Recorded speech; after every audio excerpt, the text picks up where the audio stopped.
కోటి స్తోత్రాలయ్యా యేసయ్యా యేసయ్యా యేసయ్యా వందనాలయ్యా నీ ప్రేమకు వందనాలయ్యా యేసయ్యా వందనాలయ్యా నీ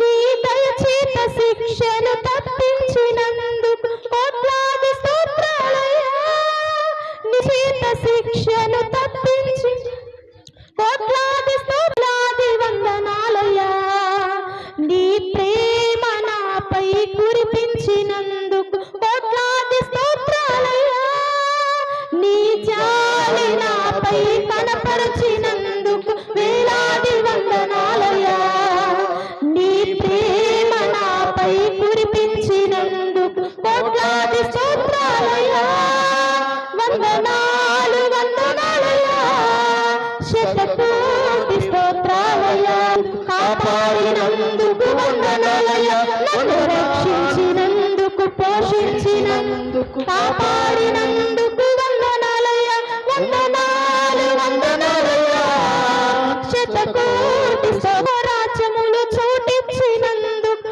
కోట్లాది స్తోత్రాలయ్యా నీ జీవ గ్రంథములు పేరించినందుకు వేలాది వందనాలయ్యా పరలోక నరకము నుండి తప్పించినందుకు వేలాది కోట్లాది స్తోత్రాలయ్యా నన్ను నరకము శతకోటి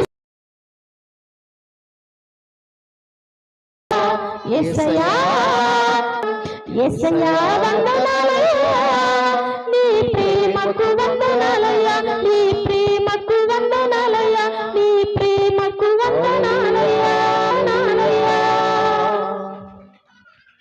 అవునయ్యా నీ అవునయ్యా నీ ప్రేమకు వందనాలయ్యా ఎందుకంటే నీ కృప చేతనములో నేను విశ్వాసం ఉంచిన వారిని మా ప్రభువా పేరు పెట్టి పిలిచి జీవ గ్రంథమందు రాసి మా ప్రభువా పరలోక రాజ్యములో చోటించే దేవుడవు నీవు మా ప్రభువా ఈ లోకములో ఎవ్వరు నాయన ప్రేమించినా ప్రేమించకున్నా లెక్క చూసినా చూడకపోయినా విలువ ఉన్నా లేకున్నా ఘనహీనులుగా ఉన్నా హీనమైన స్థితి గడిపిన మా ప్రభువా నీ దృష్టిలో ఉండటం బహు ఆశీర్వాదకరము మా ప్రభువా యేసయ్యా నీ దృష్టికి ఇష్టమైనవి చేసి మా ప్రభువా మేము నీ సన్నిధిలో ఫలభరితమైన జీవితాలు కలిగి ఉండుటకు సహాయం చేయండి ఈ ఆరాధన నీకే సమర్పించుకుంటూ యేసు నామములో అడిగి వేడుకొని పొంది ఉన్నాము పరమ తండ్రి ఆమేన్. అందరం కూర్చున్నామండి.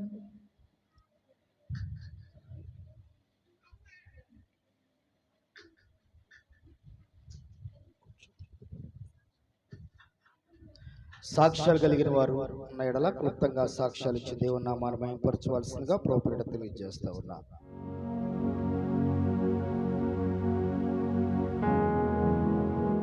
ఏంటంటే మొన్న 2-3 రోజుల క్రితం బాగా ఒంట్లో ఫీవర్, దగ్గు, జ్వరం, తలకాయ నొప్పి, అసలు కాళ్ళు లగొట్ల చేతులు లగొట్ల, అసలు ఒళ్ళంతా నొప్పులు పుట్టిపోతున్నాయి అసలు.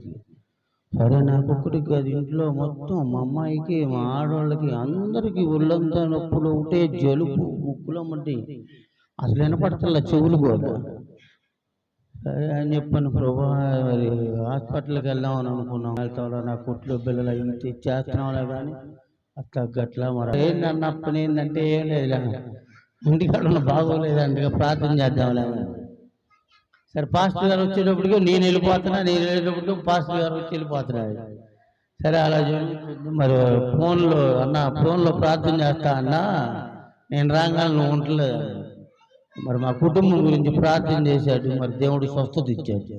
ఈ చిన్న సాక్ష్యం దేవుడు గురించిన గాక.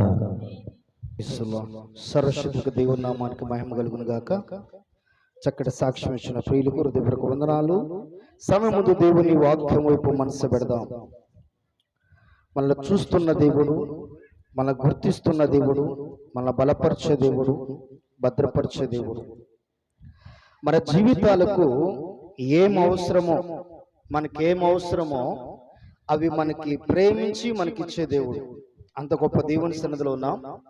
ఈ దినమున దేవుని దగ్గర నుంచి మనం దేవుని దగ్గర నుంచి మనం ఏం ఆశించాలి? దేవుణ్ణి అసలు మనం ఏం ఆడాలో, బలంగా ఉండాలన్నా, ఆధ్యాత్మికంగా ఉన్నతంగా ఉండాలన్నా మనము కలిగి ఉండవలసింది ఏమిటి? ఎందుకంటే పిల్లవాడు పుట్టినప్పుడు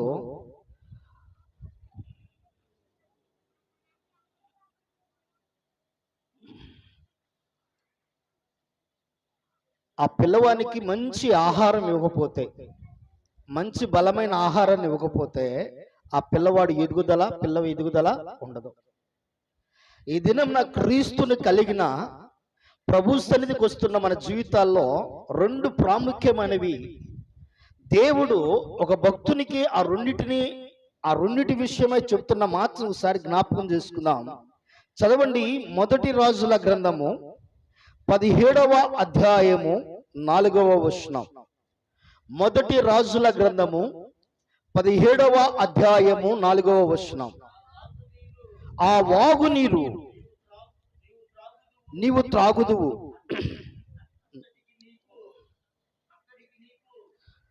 అచ్చటికి నీకు ఆహారం తెచ్చినట్లు నేను కాకోలమునకు ఆజ్ఞాపించుతునని అతనికి తెలియచేయగా. బాగా గుర్తుపెట్టుకుందాం. త్రాగుటకు ఏం కావాలి? నీరు. తినుటకు ఆహారం. ఈ రెండు మానవుని జీవితంలో చాలా అవసరం. బాగా గుర్తుపెట్టుకుందాం ప్రియమైన బిడ్డలారా. ఒక మనిషి ఏమేమి అవసరం మనిషి కంటే ముందు? త్రాగడానికి నీరు, తినటానికి ఆహారం. మూడవది మనిషికి ఏం అవసరం అంటే ధరించడానికి వస్త్రం. ఈ మూడుంటే చాలు. ఏసీ లేకపోయినా ఓసీగా వచ్చే గాల్లో బతికేయచ్చు. అర్థమైందండి? చెట్టు కిందైనా సేవ తీర్చుకోవచ్చు, అవసరమైతే ప్లాట్ఫామ్ మీదైనా నిద్రపోవచ్చు. ప్రేయర్కి వెళ్ళి వచ్చేటప్పుడు చూస్తూ ఉంటాము, నైట్ పూట ఆ ప్లాట్ఫామ్ మీదే ఆ బ్రిడ్జి పైన అలా పడుకుని ఉండిపోతారు. వాళ్ళకి ఏ ఇళ్ళు ఉన్నాయండి? వాళ్ళకి తినడానికి ఆహారం దొరుకుతుంది, తాగడానికి నీరు దొరుకుతుంది, ఒంటికి ధరించడానికి వస్త్రం ఉంటుంది. ఈ మూడు చాలా ప్రాముఖ్యమైనవి. ఈ రోజు నాకు క్రైస్తవుని జీవితంలో నీరు, బాగా గుర్తుపెట్టుకుందాం, నీరు, ఆహారము, వస్త్రము, ఈ మూడింటిని గురించిన వివరణ తెలియచాలనుకుంటున్నా. ఇక్కడ ఆ వాగు నీరు నువ్వు త్రాగుదువు అన్నాడు. నీరు అనే పదానికి క్రైస్తవునిక జీవితంలో దేవుడు నీరు త్రాగమన్నాడు. అక్కడ చెప్పిన మాట ప్రకారం నేను కూడా నీరు తాగితే బాగుండన్న ఆలోచనలోకి వెళ్ళిపోమాకు. శారీరకంగా నువ్వు ఆరోగ్యవంతుడిగా ఉండాలంటే నీరు తాగాలి. డాక్టర్ గారు చెప్తాడు రోజుకి ఎన్ని లీటర్లు నీరు తాగాలంట? మినిమము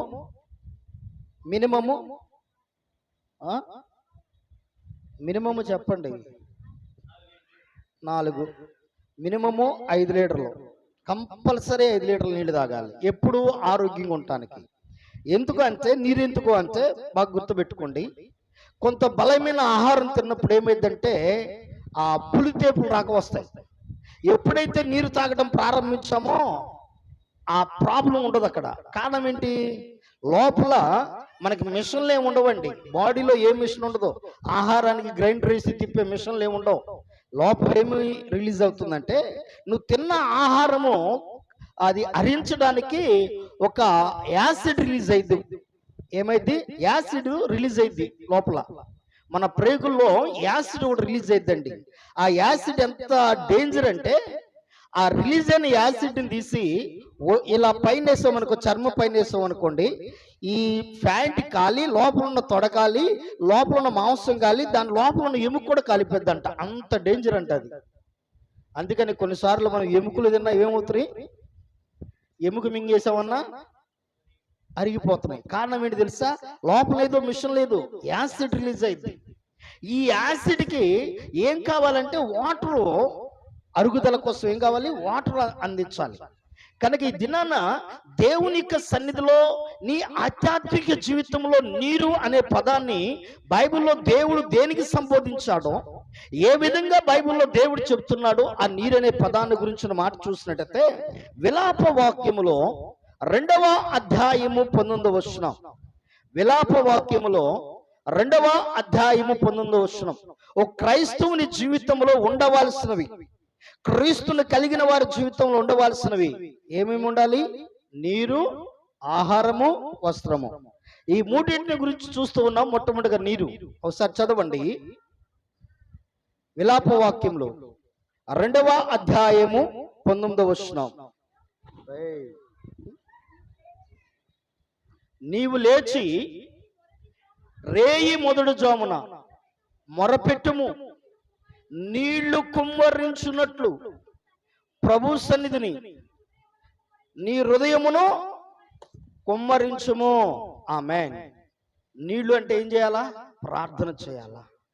క్రైస్తవుని జీవితంలో అతి ప్రాముఖ్యమైనది ఏమిటో తెలుసా?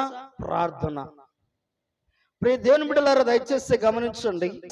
అంతగా స్థితిగతి రెండు మారుతాయి. సమస్యలు ఉంటాయి, కష్టాలు ఉంటాయి, ఇరుకులు ఉంటాయి, ఇబ్బందులు ఉంటాయి, శోధనలు ఉంటాయి, అనేకమైన అలజడి పరిస్థితులు. ప్రియ దేవుని బిడ్డలారా, ఒంట్లో బాగాల దెయ్యం పట్టిందని చెప్పారు. ఇప్పుడు ఏం చేయాలా? ఎక్కడ తాయి తెస్తారో, ఎక్కడ మాంత్రికులు ఉన్నారో వాళ్ళ దగ్గర పరిగెత్తాలా. అంతేనా? పట్టింది దెయ్యం కదా, ప్రార్థనకి వెళ్తే ఏమైంది, పోదు అని అనుకుంటారు. దెయ్యాలను వదులుకుంటే శక్తి దేవుడి దగ్గర ఉన్నప్పుడు మాంత్రికుల దగ్గరికి వెళ్తే ఏముంటుంది? తాయితుల దగ్గరికి వెళ్తే ఏముంటుంది? అర్థమైందా? ఆ దెయ్యాన్ని వదులుకొట్టాలంటే వాళ్ళు ఏం చేయాలి తెలుసా? మరొక దెయ్యాన్ని పంపించాలా, దానికంటే బలమైన దాన్ని పంపించాలా. దానికంటే బలమైన దాన్ని పంపిస్తేనే చిన్న దెయ్యం పోయిద్ది నీ దగ్గర నుంచి. లేకపోతే ఈ చిన్న దెయ్యం పట్టిన చిన్న దెయ్యం పోదు. అది పోవాలి అంటే తాయిత్ రూపంలోనో, మంత్రాల రూపంలోనో, రేకు రూపంలోనో, తాడు రూపంలోనో, ఏదో రూపంలో ఒక బలమైన దెయ్యాన్ని నీ దగ్గర పంపిస్తాడు. ఇప్పుడు నీలో ఉన్న చిన్న దెయ్యం ఏం చేసింది? ఈ బలమైన దెయ్యం వచ్చి దాంతో ఫైట్ చేసి పంపించేస్తుంది. బలవంతుడిని ఎవడన్నా చిన్నోడు కొట్టగలడా? చిన్నోడిని ఎవరైనా బలవంతులు కొట్టేయగలరు. పో అని మెడబెట్టుకుని నెట్టేస్తే వెళ్ళిపోతున్నాడు, ఉండాలి ఆయన వెళ్ళిపోతున్నాడు భయం వేసి. ఈ దెయ్యాల పరిస్థితి కూడా అలాంటిది. కనుక ఎప్పుడైనా సరే నీ జీవితంలో ప్రార్థన అనే ఆయుధాన్ని నువ్వు చాదబట్టుకో. పరిస్థితులు, అనారోగ్యం నీ దగ్గరకు వచ్చిన, బైబిల్ లేఖన గ్రంథంలో ఆదిమ కాలము మొదలుకొని ప్రకటన గ్రంథం వరకు అనేక మంది భక్తులు వారి జీవితంలో ప్రార్థన అనే ఆయుధాన్ని చాదబట్టుకున్నారు. ప్రార్థన అనే ఆయుధాన్ని చేదబట్టుకుని వారి జీవితంలో ప్రతి చిన్న విషయానికి కూడా ప్రార్థన చేసేవాళ్ళు. ప్రతి చిన్న విషయానికి కూడా దేవుని మీద మొరపెట్టేవాళ్ళు, దేవునికి విజ్ఞాపన చేసేవాళ్ళు, దేవుని సన్నిధిలో రోదన చేసేవాళ్ళు. ఏమిటయ్యా నాకు ఈ పరిస్థితి, ఏమిటయ్యా నాకు ఈ స్థితి, ఏంటయ్యా నా పరిస్థితి ఇది అని దేవునికి మొరపెట్టేవాళ్ళు ప్రతి చిన్న విషయంలో. మరి నువ్వేం చేస్తున్నావు? చికాకులతోనూ, సమస్యలతోనూ, గందరగోళ పరిస్థితులను జీవితాన్ని గడుపుతున్నావా? ప్రియ దేవుని బిడ్డలారా, ఆధ్యాత్మికంగా నీ జీవితాన్ని ఉన్నతంగా ఉంచాలని దేవుడు ఇష్టపడుతున్నాడు, దేవుడు ఆశపడుతున్నాడు. నేటి కాలం ముందు చాలా మంది జీవితాలు ఎలా ఉన్నాయంటే చాలా బహుదారుణంగా మారాయి. కనుక దేవునికి సన్నిధిలో ప్రార్థన అనే ఆయుధాన్ని విడిచిపెట్టద్దు. ఎలా ఉండాలంట? రేయి మొదటి జామున ఏం చేయాలంట? నీళ్లు కుమ్మరించినట్లు ప్రార్థన చేయాలి. అక్కడ నీళ్లను దేవుడు దేనికి పోల్చాడు? ప్రార్థన అనుభవానికి చెప్తున్నాడు. రేయి మొదటి జామున అంటే అర్థం ఏంటి తెలుసా? ఎప్పుడు రేయి మొదటి జాము అంటే అందరు చెప్పి పట్ట అలవాటు అయిపోయింది. రేయి అంటే ఏంటి? రేయి అంటే ఏంటి? రాత్రికి మొదటి జాము ఏది? సాయంత్రం 6 గంటలు. సాయంత్రం 6 గంటలు రేయికి మొదటి జాము. దినములకు ఎన్ని జాములు ఉంటాయి? జాము ఎన్ని గంటలు?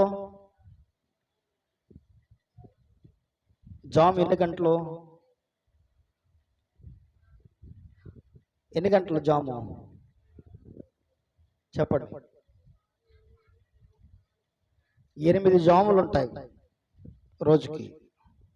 దినమునకు 8 జాములు, పగలు 4 జాములు, రాత్రి 4 జాములు. అంటే ఎన్ని గంటల జాము? ఇప్పుడు 3 గంటలు. రేయి మొదటి జామునంటే సాయంత్రము 6 గంటల నుంచి 9 గంటల వరకు. ఇది రేయి మొదటి జాము అంటే. దీన్ని ఎక్కడ తీసుకెళ్లారంటే పాస్టర్ గారు వాళ్ళు తెల్లవారుజాము. ఏ జాములోకి తీసుకెళ్లారు? తెల్లవారుజాములోకి వెళ్ళిపోయింది ఇది. రేయి అంటే రాత్రి. ఇప్పుడు నీళ్లు కుమ్మరించినట్లు ఎవరి కోసం ప్రార్థన చేయాలి? కొంతమందికి కొన్ని విషయాలు ప్రార్థన చేయాలి, కొన్ని సందర్భాల్లో కొన్ని విషయాల కోసం ప్రార్థన చేయాలి. ఆ ప్రార్థన అంశాలు ఎలా ఉంటాయంటే, రేయి మొదటి జామున ఎవరి కోసం ప్రార్థన చేయాలంటే నీ పిల్లల కోసం ప్రార్థన చేయాలంటే. ఎవరి కోసం అమ్మా? ఆ టైంలో ఏం చూస్తారు? ఆ టైంలో ఏమి సన్నివేశాలు ఉంటాయి? సీరియల్స్. టీవీ ఉన్నవాళ్ళు, సీరియల్ అలవాటు పడ్డవాళ్ళు ఏం చేస్తారు? 6 గంటల నుంచి స్టార్ట్, సాయంత్రం 4:30 నుంచి చేస్తున్నారంట, మరి తెలీదు. 4:30 నుంచి స్టార్ట్ చేస్తారు వాళ్ళు. ఇప్పుడు 10 గంటల వరకు ప్రోగ్రాం వెళ్ళింది. కానీ నువ్వు చేయవలసిన, ఒక క్రైస్తవునిగా, క్రీస్తుని కలిగిన వ్యక్తిగా నువ్వు చేయవలసింది ఏమి తెలుసా? ఆ టైంలో ఏదో ఒక సందర్భము, ప్రభువా నాకు నువ్వు ప్రేమించు, నాకు ఇచ్చిన నా బిడ్డలయ్యా, నా బిడ్డలకు క్షేమం దయచేయి. నువ్వు లేఖనంలో సెలవిచ్చావు, రేయి మొదటి జామున ప్రార్థన చేయమన్నావు. ఇదిగో నా బిడ్డల కోసం నేను ప్రార్థన చేస్తున్నా, నా బిడ్డల క్షేమం కొరకు నేను ప్రార్థన చేస్తున్నా, నా సంఘ క్షేమం కొరకు నేను ప్రార్థన చేస్తున్నా, నా బిడ్డల అభివృద్ధి కోసం నేను ప్రార్థన చేస్తున్నా. వారికి క్షేమం దయచేయి, వారికి క్షేమం దయచేయి. నీ ప్రార్థన వారి క్షేమం కోరేది ఉండాలి. నీరు అనగా ప్రార్థన అనుభవం. ఒక క్రైస్తవునికి కావాల్సినది ప్రార్థన అనుభవం. ప్రార్థన అనుభవం లేని క్రైస్తవుడు బిర్యానీ తిని నీళ్లు తాగకుండా ఉన్నవాడి పరిస్థితి ఎలా ఉంటుందో అలా ఉండిద్ది. బిర్యానీ తిన్న తర్వాత నీళ్లు తాగకపోతే ఎలా ఉంటుంది? పైదేపులు పైనే, పై ప్రాణం పైనే. ఎందుకంటే మసాలా, ఆ గ్యాస్ ప్రాబ్లం, అలజడి, గందరగోళం, ప్రాణమంతా అపరిమితం. ఏమవుతుందో తెలియని పరిస్థితి.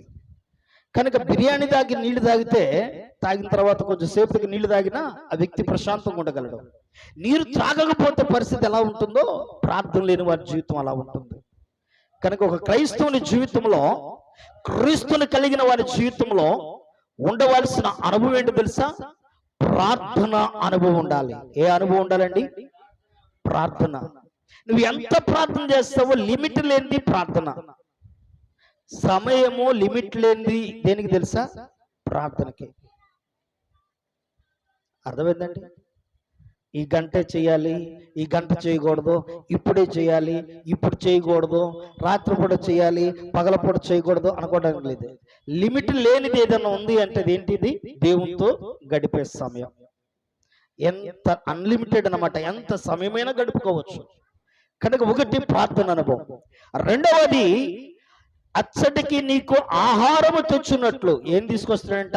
ఆహారం. ఈ ఆహారం అనేది ఏమిటి అనే విషయాన్ని మనం చూద్దాం. ద్వితీయోపదేశ కాండము 8వ అధ్యాయము 3వ వచనం. ద్వితీయోపదేశ కాండము 8వ అధ్యాయము 3వ వచనం. ఆహారము వలననే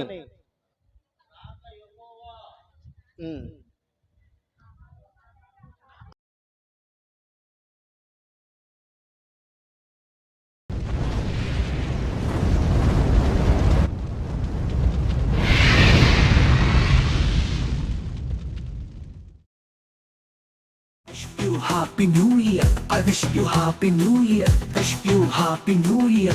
I wish you Happy New Year.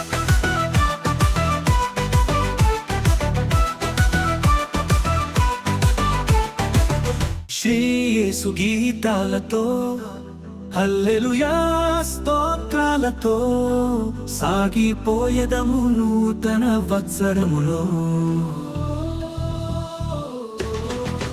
Shri యేసు గీతాలతో, హల్లెలూయా స్తోత్రాలతో సాగిపోయేదము నూతన వత్సరములో.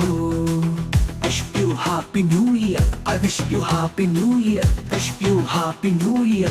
I wish you Happy New Year. Shri యేసు గీతాలతో, హల్లెలూయా స్తోత్రాలతో సాగిపోయేదము నూతన వత్సరములో.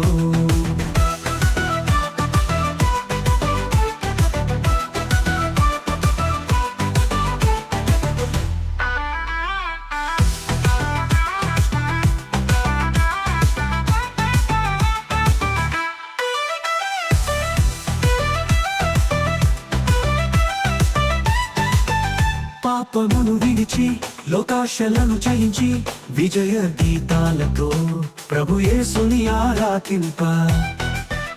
పాపమును విడిచి లోకాశలను జయించి విజయ గీతాలతో ప్రభు యేసుని ఆరాధింప. ద్వేషమును వదిలి క్రోధము మరిచి సాగిపోయేదము నూతన వత్సరములో. Wish you happy new year, I wish you happy new year. Wish you happy new year, I wish you happy new year. Shri యేసు గీతాలతో హల్లెలూయా స్తోత్రాలతో సాగిపోయేదము నూతన వత్సరములో.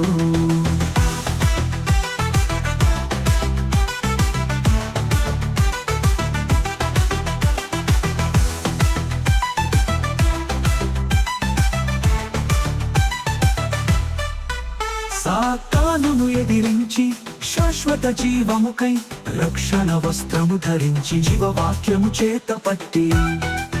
సాతానును ఎదిరించి శాశ్వత జీవముకై రక్షణ వస్త్రము ధరించి జీవవాక్యము చేత పట్టి. నా యేసుతో నడుచుచు ఆత్మను రక్షింప సాగిపోయేదము నూతన వత్సరములో. Wish you happy new year, I wish you happy new year. Wish you happy new year, I wish you happy new year. Shri యేసు గీతాలతో హల్లెలూయా స్తోత్రాలతో సాగిపోయేదము నూతన వత్సరములో. శ్రీ యేసు గీతాలతో హల్లెలూయా స్తోత్రాలతో సాగిపోయేదము నూతన వత్సరములో. Wish you happy new year, I wish you happy new year. Wish you happy new year, I wish you happy new year. Wish you happy new year, I wish you happy new year. Wish you happy new year, I wish you happy new year.